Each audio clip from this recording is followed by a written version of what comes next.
بسم اللہ الرحمن الرحیم۔ السلام علیکم معزز خواتین و حضرات۔ شروع اللہ کے نام سے جو بڑا مہربان نہایت رحم کرنے والا ہے۔ شادی نہ کرنے والی عورتوں اور مردوں پر لعنت۔ حضرت ابو ہریرہ رضی اللہ عنہ سے آپ صلی اللہ علیہ وآلہ وسلم کا یہ فرمان مبارک منقول ہے کہ اللہ تعالیٰ نے ان مردوں پر لعنت فرمائی ہے جو کہتے ہیں ہم شادی نہیں کریں گے۔ اسی طرح ان عورتوں پر اللہ کی لعنت ہو جو کہتی ہے ہم نے شادی نہیں کرنی۔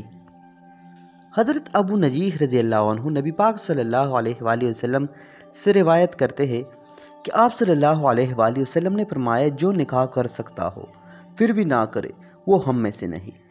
معلوم ہونا چاہیے کہ عورتوں اور مردوں کے لیے جو اللہ پاک نے شادی بیاہ کو مشروع کیا ہے اس میں دین اور دنیا کے بہت سے مصالح اور ضروریات پوشیدہ ہے۔ بہت سی برائیوں، نقصانات، پریشانیوں اور مختلف قسم کی بیماریوں سے اس میں نجات ہے۔ سب سے اہم فائدہ تو ظاہر ہے کہ دل اور آنکھ کی بیماریوں سے اس میں نجات ہے۔ معاشی سہولتیں پیدا ہوتی ہے، ایک دوسرے کے تعاون سے زندگی میں راحت ملتی ہے۔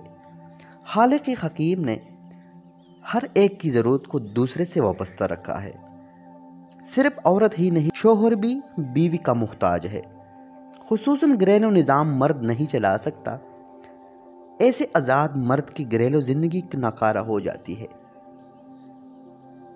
تجربہ شاہد ہے کہ ابتداء میں تو زندگی ماں، بہن وغیرہ کی اعانت سے گزر جاتی ہے، مگر ان کے گزرنے کے بعد یا پھر آخر زندگی میں سخت پریشانی ہوتی ہے۔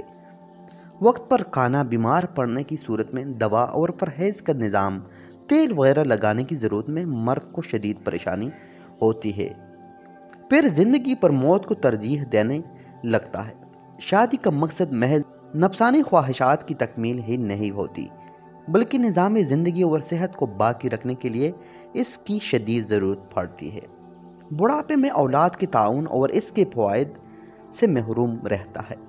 اسی وجہ سے شادی نہ کرنے والیوں اور والوں پر اللہ کی لعنت ہے، اور اس لیے ہماری شریعت میں بھی شادی سنت اور عبادت ہے۔